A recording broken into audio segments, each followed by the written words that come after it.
As I start this video, I'm just going to say that I haven't been interested in the Delphi case for quite some time. I view it as more of a waste of time to cover it at this point, and I believe the authorities have the right person in custody. Rick Allen is still presumed innocent until proven guilty at trial. I am, however, allowed to have the opinion that he is guilty, and I won't be on the jury. I find the Delphi case very annoying because of the amount of disinformation, misinformation, deliberate misdirections, and game playing behind the scenes. I think there's more than its fair share of mentally ill individuals in the community. I don't want to be mean or come off disparaging in any way. That's just my opinion. I'm going to start this video talking about Richard Allen and Keegan Kline. Jerry Holman confirmed my opinion that I have had since Allen's arrest, that there's no connection, or they cannot at least find a connection between Richard and Keegan. I'm just going to try to stick with logic and common sense. I know it has been gone over ad nauseum, but I want to try to break it down from a more logical standpoint. Let's theorize Richard Allen did use an alt account, and there was some vague connection to one of Keegan's catfish alternative profiles. The question remains is, what was the first communication between the two? Was it on Facebook? There doesn't seem to be any proof of any tangible connection between the two that I have seen with legitimate evidence shown.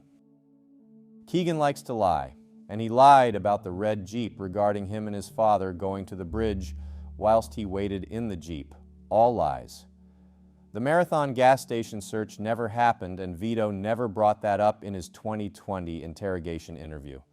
The Marathon gas station information regarding the video footage being lost or mishandled or mismanaged was not to do with Keegan Kline, and it was to do with another person whose name has been brought up in the case. Investigators can lie and exaggerate in interrogation interviews. I believe a lot of what was said to Keegan was true. Does that necessarily mean he helped or had prior knowledge of Libby's murder? No, it doesn't. He could have panicked because he knew he had talked to her and that he may have had explicit images and or video of Libby. No evidence was ever presented showing proof Keegan lured Liberty German to the Monon High Bridge Trail. No evidence or proof has ever been revealed of any connection between Richard Allen, Keegan Kline, or Tony Kline. Allen's defense have stated that there's no cell phone records and no digital connection linking Richard Allen to Libby and Abby. The defense didn't use Keegan as an alternative suspect. If Allen was connected to Keegan, then why didn't the defense come up with a counter-strategy if the Wabash River search was connected? The Wabash River search did not get brought up in any of Rick Allen's legal documents, which were released in the summer of 2023.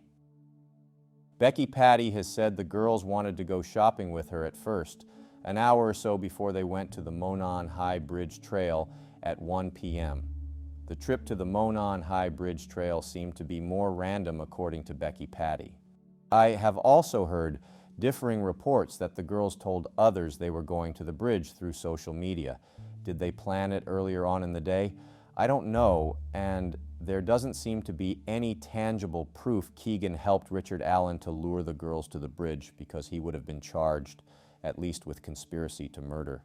So, let's say there was an original source communication between the two. What would that be? A burner phone. If Keegan knew Allen's number, then you might assume they've known each other for a certain amount of time. Why work with a total stranger to kill two girls on a trail? Richard Allen just happens to regularly walk the Monon High Bridge Trail, being a local, and knew the families of both girls. He then somehow links up with a stranger off the internet who lured Libby to the trail. I don't think that makes sense. Where did the first communication start between Keegan and Rick Allen? Usually, child predators will speak to an underage person in a chat room, or off Instagram, like in Keegan's case, or off Facebook, or somewhere before they take their victim to an end-to-end encrypted cell phone applications such as Snapchat, or messaging apps like Kik, which doesn't have end-to-end encryption, but chats can be deleted from their servers. Telegram is another encrypted chat application they might use.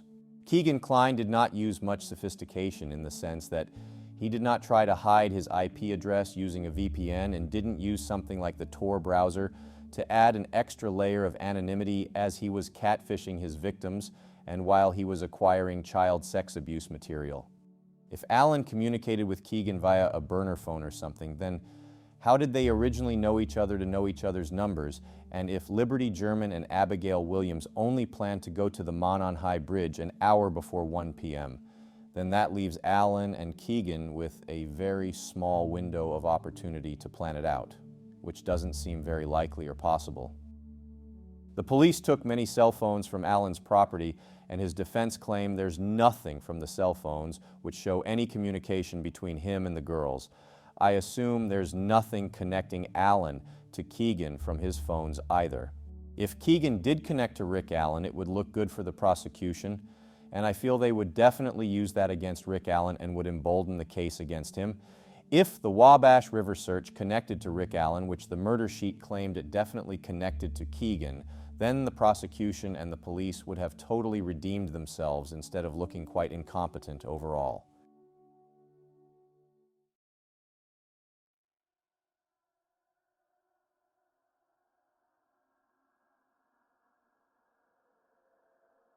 This isn't really a new rumor. This is a 3-month-old rumor, which I think is bullshit. Richard Allen supposedly cleaned himself up after he had killed the girls and cleaned himself in Kay Weber's garage. After he cleaned up, he went to his car, and then later on, he went back to the crime scene on a motorcycle to clean up DNA evidence.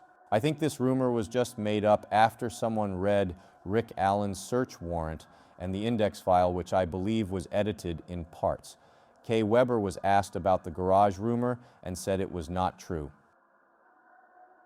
Another rumor going around is that Rick Allen was using Kathy Allen's deceased brother John Walker's Facebook account, and that he was talking to young girls. Kathy Allen, in a Facebook post, said she believes her brother's Facebook account may have been hacked. There's not been any proof shown of Rick Allen using that account. I think it's just another made-up rumor. Another rumor is that John Walker may have gone by the username John is the Bomb on Instagram, and Rick Allen was supposedly using that to like Libby's Instagram post. I know I've triggered some people with the short. The source is very legit, and I tried to be careful with the short because I don't want to reveal anything else. Also, I'm not Fig Solves, I am not Derek Godsey, I am not Daniel Pearson, I'm not Mitch from Mitchell's Mexican Grill. I'm just a guy. I've been accused of being so many people. I just find it funny, to be honest. I'm not even that interested in the Delphi case that much anymore. The case is filled with mentally unwell people, and I don't want to be mean, but it's the truth. You can believe anything you want to believe. If you want to believe Allen is 100% innocent, go ahead. It doesn't matter if you're wrong about something, it's not the end of the world. I know someone wants to dox me. I do have to protect family, and that's the reason why I stay anonymous on YouTube. I have to protect loved ones anyway. It's not that serious. Don't worry, I probably won't make another video on Delphi for a long time. It's hard for me to get enthusiastic about this case anymore. I generally prefer cold cases and to cover cases which don't get much attention. I get more satisfaction from making those, and when families have thanked me for covering their loved one's case, it pushes me on to continue doing more videos on this channel.